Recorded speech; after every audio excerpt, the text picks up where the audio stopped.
Hi everyone and welcome to Over 50 So What? I'm Carol O'Halloran, the positive aging warrior. Every show has a fun 5-minute fitness segment to keep your body and mind healthy, active and ageless. Please join in and have some fun with us. Do you know what to do if someone in your family is allergic to bees or peanuts or anything else which may cause an anaphylactic attack?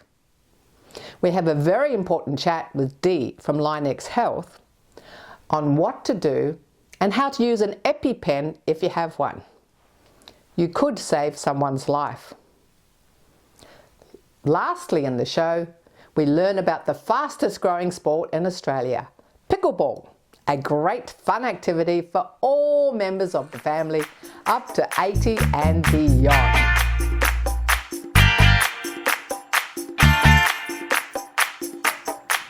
Most of us when we get to 50 will know someone who has had a medical emergency or a heart attack. Do you know what to do if it happens to someone close to you? Learning first aid and CPR isn't just about learning skills, it's peace of mind. Dee, thank you very much for coming on our show. Pleasure. Now, we've covered a few different things that can happen in the community. You just never know when you're going to need first aid or CPR. One of the things is anaphylaxis. Can you tell us, about the situation with allergies, how common it is in the community? The highest admission with anaphylaxis when I went to a conference at the Royal Children's Hospital was bees, followed by the jumping jack and then the wasp. Then we've got foods, peanuts, tree nuts, egg, milk, soy, sesame. Then you've got the insects, bee, wasp and jumping jack, and you've got medication. If someone gets stung by a bee, but they haven't been stung before and they don't know that they're allergic to bee stings or another insect, what are the symptoms? We've got a gardener outside doing cutting down trees, and he gets stung on the arm by a bee. It starts to swell rapidly and his airway's being compromised. So the most important part that we could do, we haven't got an EpiPen, he hasn't been diagnosed with anaphylaxis. So the most important part we have to do there is get an ambulance ASAP, because the end result may be that you have to do CPR. If they've been diagnosed, I give a scenario, we're at a food court and a 19-year-old runs in, starving, hungry, goes up to the Chinese section, orders his beef satay, takes it back to the table, starts to eat, and all of a sudden he's not feeling well at all. The symptoms are hitting him. He's highly allergic to peanuts and thinks his hunger overtook his common sense. So you're walking past and he's got an EpiPen, and it's most important to put him on the ground first. And then I demonstrate how to use the EpiPen with the adrenaline to open up the airway and bring the blood pressure up. So once people have identified they have an allergy to something, yes, obviously they would have had an anaphylactic response in the first place. Yes, to know moving and forwards. they would have been under a specialist that would give the script for them to go and get the EpiPen. And a lot of schools and that have EpiPens on hand? Yes, they do. They can have one in their first aid kit and they have an action plan with it. And there's something that we always tell them is they must make sure that it's in date and that it's clear, that it hasn't got sediment. So we usually recommend they check it monthly. So if you come across an 18-year-old who in the food court or suddenly you're observing having an attack but they don't have an EpiPen on them, then what? It's ambulance ASAP again. The most important is to get that ambulance because they've got everything on board. If they haven't got an EpiPen, the knowledge that we have to get the ambulance there really quickly so we can give them the adrenaline. So tell us the basics with the EpiPen, how it works and what you do. So I have a photo here that I wanted to find out exactly how far that needle went in. And if you think from there to there is quite a distance that it has to go into the thigh. So this is the end result of an EpiPen that's been used. And we can see that it's very important to be able to hold this and use it in the correct way. And that's the correct way to hold it? That's the correct way to hold it.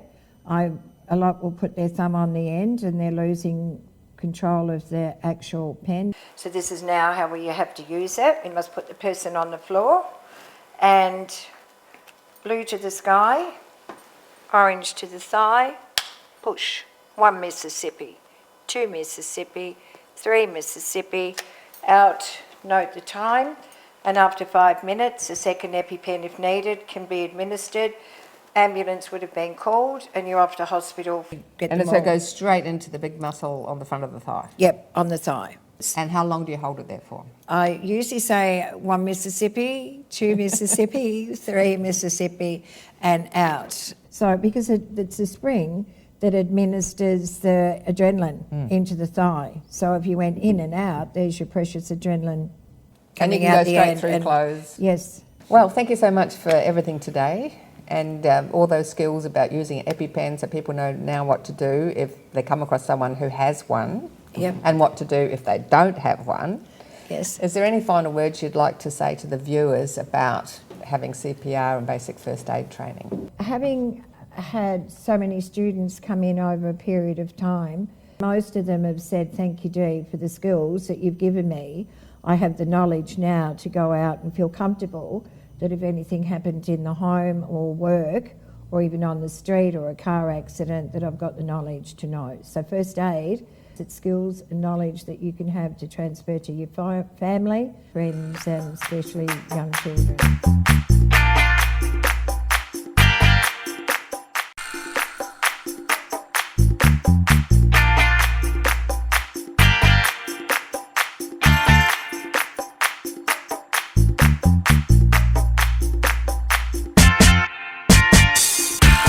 It's that time, 5 minutes. Come on, get on your feet.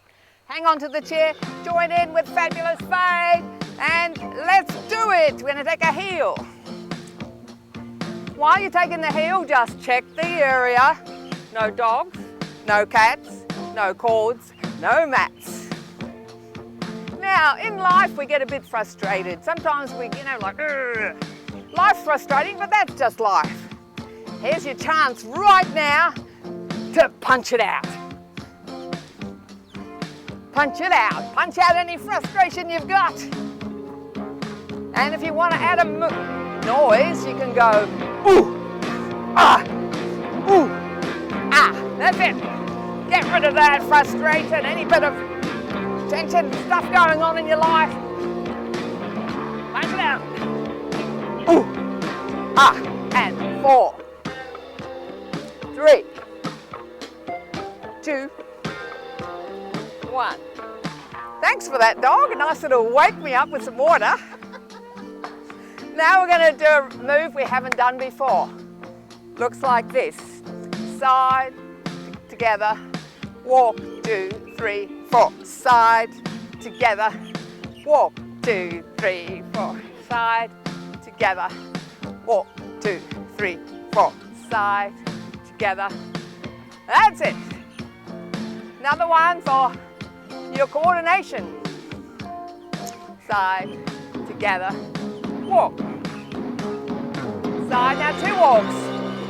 Side, walk, walk. Side, you can make it bigger or small. Side, walk, walk. Side, walk, walk. Side. That's it. New move, new brain power.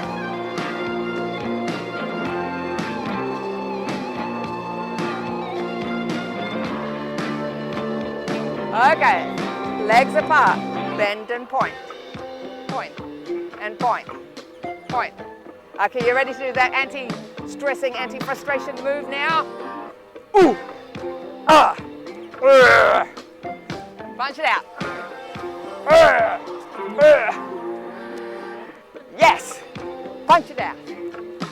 feels so good when this is over. That's it. Punch. Keep it going. 4, 3, 2. Okay, now we're going to do a shoulder roll. Shoulder, shoulder, and 4 quick. Roll it, quick, quick, quick. This one's great for any stress and tension in your neck. Roll, roll, quick, quick, quick, quick, roll, roll, quick, quick, quick, quick, roll. Yeah. I know you feel better. I feel better. You can make it a bit sexy, a bit slinky. That's it. Really get those shoulders moving. And guess what? Back to the heels. Heel, heel, heel. We're going to do it together. We're going to really get some noise out. Doesn't matter if anyone can hear you. Who cares? Okay, let's do it. And ooh, ah, ooh, punch it out. Yeah, that's it. Ooh, ah, ooh, ah. That's right, get rid of it. And 4, 3, 2, and side step, walk, side, walk, walk, side, walk, walk, side, walk, walk, side. That's it, lean into it. With lots of aging attitude.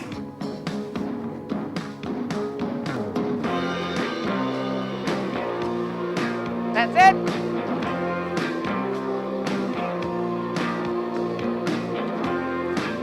Okay, ready, feet apart.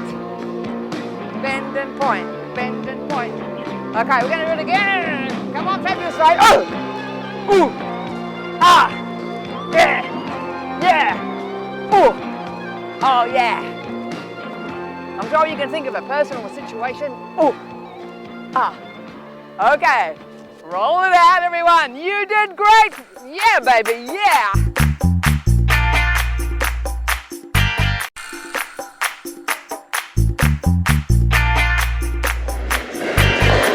What is pickleball? Many of you watching today will have heard about it. Maybe you've got friends and family who play it. I've heard it's lots of fun and it's a bit like a mini game of tennis. But is it? Today we're at the Kingston Pickleball Centre to find out more. Good morning, Sandy. Good morning, Carol. How are you? I'm fabulously excited about learning about pickleball, and I want to know, how did you get into it? How did I get into it? Well, a few years back, I wanted to get back into sport, and being over 50-something, I used to play cricket and hockey and softball, and it was a bit rough at that age. So, but I wanted to be in something still competitive. So my osteo said to me, "Why don't you try pickleball?" I'm like, "What is pickleball? Like, what is that?" And then I happened to be on this website, and I posted it, and I got really no reaction at all, other than, "What is that?" So then maybe a few months later, I saw a post from Tina saying, she was a coach and she's got a tennis background and she's holding this session. And I'm like, yes, I'm there. So that's kind of like how my pickleball journey started, ending up kind of owning jointly a pickleball centre. So it's like, I love the business so much, I bought the business. Correct, something like that. Yeah, exactly, yeah. So we thought, we are both sick of corporate life and we thought we'd work less hours and stuff like that, but we ended up working now 7 days a week. But we both love it. We're both very passionate about it as well. Jackie, tell me all about your pickleball experience. Well, I started just over a year ago. I'd heard about it. It took me a year to find somewhere where I could play. And since I started, I haven't stopped. Not once. I play probably 4 or 5 times a week. So I'd definitely say I'm a pickleball addict. It's pretty much taken over my life. I don't work, I'm retired. And was a bit of a gym junkie prior to playing pickleball, and now I can happily say I do this almost every single day. I actually had a hip replacement 2 years ago. I thought my sporting career was over, being a netballer previously, and someone told me about pickleball. And I just Googled it. Our local community centre had it running, but it had to go on a waiting list. It was that popular. So I finally got a game at the community centre and they taught me how to play. And I haven't looked back since. And unbeknownst to me, all these places were popping up. There were so many places I could play. So I play at several venues each week, but mainly here at Kingston. This is the favourite. From my perspective, the mental health aspect is enormous. There's a lot of benefits from, junior people right through to our seniors as well, which is something that we both wanted to do. Now, it was originally developed as an intergenerational thing, that someone could play with their kids and their grandkids. So can you tell us a bit about what's happening in that space? One thing that we're very passionate about was to get everyone involved, from the youngest person to someone who's 82 that comes here. So a lot of COVID, I guess, over time, young kids to the older generation were stuck at home, and particularly if they lived by themselves, they would have suffered a lot of mental health issues, as did my mum. One of the things was to get people off the couch. One of our things was to help families to get back, and it's amazing. It kind of blows our heart up when we see, people come and then they come with their kids, and then people come with their grandkids and kids, and they just have a ball. It's the cheapest sport that you can find for a family of four. For an hour. It's amazing. Now, it's a very social thing. Can you tell us a bit about what happens socially, especially with your over 50s? I'm not sure I can tell you what happens here. Well, look, over 50s, they're real fun. They're an amazing bunch of people. They're kind of comfortable in themselves. They'll laugh at themselves. We just laugh and have an enormous amount of fun. So, they're here, and just literally the phone rang before, and another couple wanting to get out and do something different together. But it's amazing how many phone calls that we get from people that are older, especially in that 50, 60, 70 bracket, that, I wanted to come, I need to get out of the house, I want to do something, to make me fitter. I'm a bit scared to get out of the house. Is it okay if I come? And I'm like, yeah, come. It'll be amazing. So it's very inclusive and very social as well. We kind of, drag them in, not drag them in, they come voluntarily.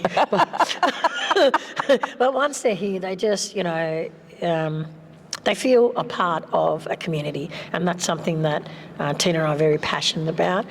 All right, Tina, tell me Here the I go. basics. Tell me, I've got my brand new Gotcha. fluoro paddle, so I'm good. Matches you perfectly. Thank With you. the green, love it.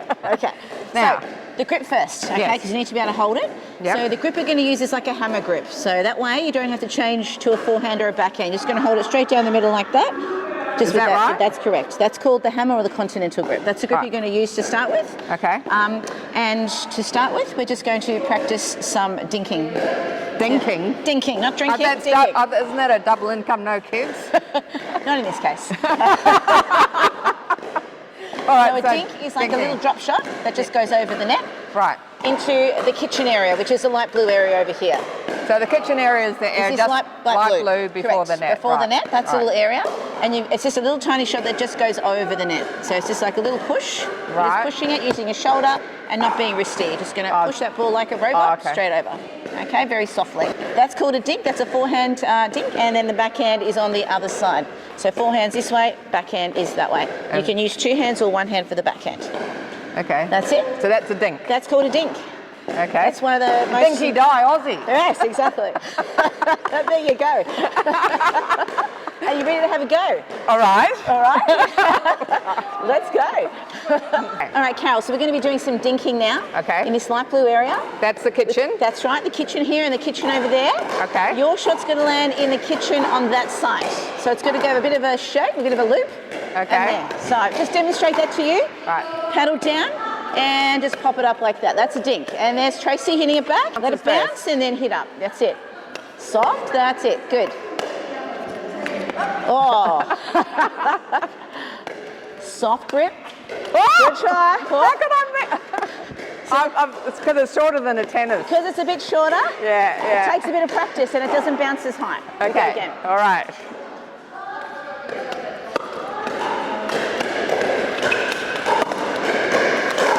Oh, winner! Well done. So did you start on your own? Yes, I did. Yeah, didn't need any encouragement from anybody. I just really wanted to have a go. And yeah, nobody I knew, nobody in my family, nobody knew anything about pickleball. So I just took it upon myself to find it, and I just rocked up everywhere I went, was welcomed. Even when I was learning and I wasn't very experienced, people were so helpful and always giving you advice on how to play, take your shots. So you mentioned you played other sport, Yep. but what about racket sport? Never picked up, other than a social game of table tennis or tennis when I was younger. I was a netballer and a basketballer. So pickleball was well out of my comfort zone. I wasn't really sure how I'd go. And I'm glad to say I'm going great guns and I absolutely love it. Can you remember your first time trying it? Oh yes, that was at the community centre. And the guy that was running it took me into the back room, had me banging balls up against a wall, trying to teach me how to play the shots and the rules of the game, and then took me in and just threw me on a court and off we went. So yes, I was very inexperienced at the start, but as I said, the people that you play with, so helpful. Nobody cares whether you're a good player or you're a bad player. They just want to help you along and play the game. Have you started playing competitively now, like for the Masters Cup or anything? I'm just about to do my first comp and over 60s. Different age brackets, so we're playing the over 60s, which is good because I don't really want to face any of these younger players because, very good. The over 50s, you mean? Yeah. Yes, I like to stick to my own age group as much as I can. Yes, I do believe they have over 50s, over 60s, over 70s, over 80s, all the different 10-year gaps. Yes, they do, yeah, which is good. So it makes it accessible to everybody. So, if I was coming up against a 25-year-old, they'd probably, smash me. But no, when I play my own age bracket, still some really, really good players out there. So how's your hip going now? Oh, fabulous. Yeah. I was very tentative at first. I didn't think I'd ever play a sport again. I don't know why. But yeah, I run around the court like a lunatic most times I'm here. So yeah, it hasn't held me back at all. If you've been watching us today and you've been watching people playing and think, oh, that looks interesting, maybe I'll give it a go. Firstly, how do people find a pickleball centre near them? And secondly, can people just come and watch first? Yeah, absolutely. We get a lot of people that just walk in and just want to see what pickleball is all about, and they come and, watch sessions. And, if we have court availability, we'll always get them to come and have a bit of a try if they've got proper shoes on and everything else as well. Aside from that, they can just Google pickleball centres near me. Pickleball Australia also has, affiliated clubs on their website as well that they can come to. So what would you say to someone who's over 50, over 60, maybe they've had a hip replacement, why they should give pickleball a go? Oh, you've got to give it a go. It's just the best game. Honest to God, I have never enjoyed a game this much. I loved my netball and basketball when I was young, but as I got older, it gets a bit tougher. This is just off the planet. Once you start, you'll never look back. And it suits every age. I can play this with my daughters and my grandchildren. We have people come to pickleball sessions in school holidays, they bring their grandchildren. It's such an inclusive sport, all age brackets. So yeah, never think you're too old. If you're 60 plus, if you're 70 plus, have a go. You'll either love it or you won't, but I guarantee most of you will love it. Yes, pickleball is certainly a lot of fun, and I can see why it's such a fast-growing activity. Check out Pickleball Australia for a club near you. Also, check out Lynex Health or other first aid and CPR courses near you. You could save someone's life. Great peace of mind for looking after children or grandchildren. Please connect with us on YouTube, Facebook and Insta. And for replays, check out YouTube, CTV Plus and the website. Abraham Lincoln said, "In the end, it's not the years in your life that count, it's the life in your years." So get out there and live your life. I'm Carol, over 50, so what?